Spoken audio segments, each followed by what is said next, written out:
Well, howdy, and welcome to Conventions with Coyotes. My name is Bravado, I am a coyote, and I'll be your convention survival guide. So far in this series, I've talked a lot about the social and emotional aspects of attending conventions, whether that's simply about making friends or helping a con that you care about be more successful. And I stand behind all of that advice 100%, but I realize that's not all there is to talk about with regards to heading to a con. So today, I'm going to take a break from that for a bit, and instead we'll talk about something more fun. Packing. Yeah, I realize that's maybe not entirely inspiring, but I've been putting this off for a while and wanted to share a list of the things that I bring to cons that help give me some peace of mind throughout the travel and convention experience. So let's not waste any more time with this intro and get right into it in no particular order. This is my insulated water bottle because it's important to stay hydrated when I'm running around at a con. And while it's true that they're pretty good about having water readily available, that's only helpful when I'm in the con space. When I'm in my room and just need a quick drink before or after suiting, it's handy to have a supply of cold, good water ready to go because let's face it, hotel tap water is pretty gross sometimes. It's all about making self-care convenient, which is especially important when I'm outside of my normal routine and already pushing myself harder than usual. It's very easy to fall back on soda and junk food because they're so prevalent, and that's not to say I don't enjoy those things also, but the key is balance. That's why I also bring energy bars for times where I need food but don't have any meal plans. Getting meals with friends is one of my favorite con activities, but when it's 9 a.m. and nobody is awake enough to plan anything, I'd rather just grab one of these and some coffee instead of spending $15 for a $3 breakfast sandwich. And finally, sugarless gum. It's great for getting rid of pesky meal breath and also helps get the junk out of my teeth because good oral hygiene is important. Make sure to pop a piece in before fursuiting too. You'll thank me later. One time, I got a migraine during Texas Furry Fiesta and basically wanted to die. It was easily the worst I've ever physically felt at a con and wasn't helped by the fact that I didn't have the forethought to bring any headache meds with me. Having learned from that, I always make sure to pack some sort of pain relief as well as something for potential digestive issues, but you should bring what works for you. Whatever that is, it's easy enough to buy a separate container of it and just throw it in with your travel stuff so you never even have to think about it. On that note, I try to show that same consideration to my fursuit. At the very least, I like to bring along some safety pins and a needle and thread for emergency repairs, and maybe a hot glue gun. This is another really subjective one, so bring whatever you're comfortable working with on the fly. This is my Pelican IM2875 hard case, and when I travel, this is where all my fursuit stuff goes. There are plenty of great options out there for transporting a suit, but this one in particular meets the most important criteria. It's super durable and waterproof, the latches are redundant and robust so it won't ever come open accidentally, you can use any normal TSA luggage locks with it, it's got wheels and an extendable handle so I don't have to carry it, which is great because it's heavy as heck even when empty, and most importantly, it's big enough for a suit and accessories, but just under what qualifies as oversized baggage. Now listen, I know flying with a suit can be super stressful. Misplaced luggage in particular is still a concern, but at least with the Pelican I don't really gotta worry about things getting damaged or stuff somehow falling out.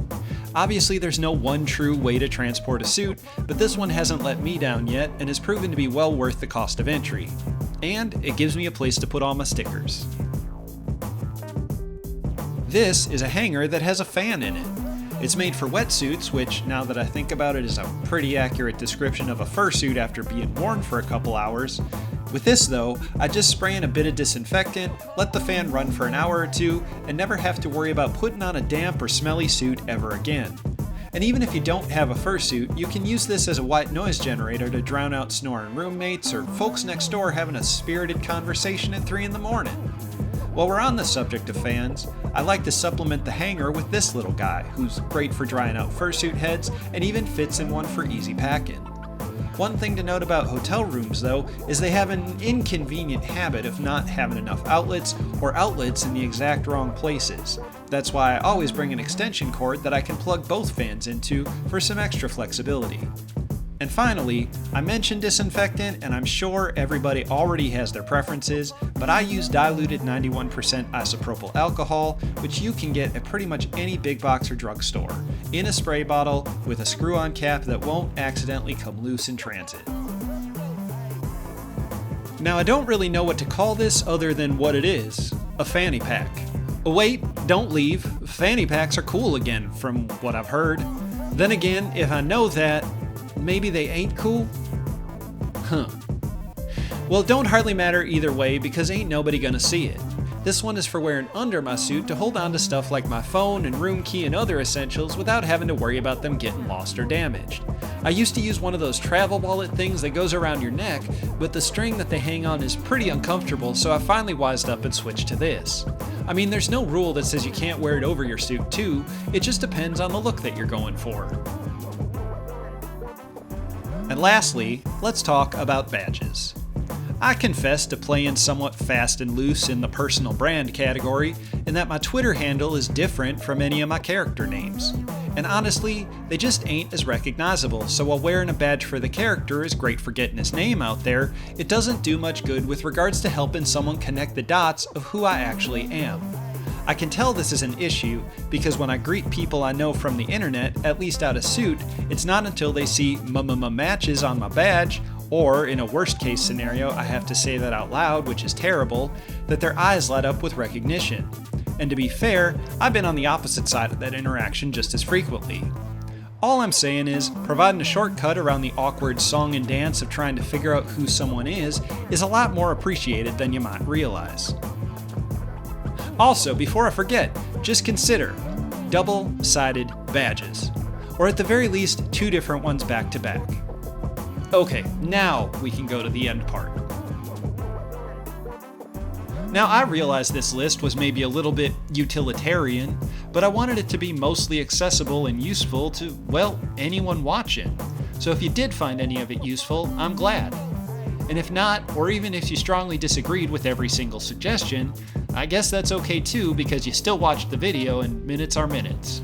With that, I better stop talking about packing and start actually packing for Texas Furry Fiesta 2020, a convention where I will soon be.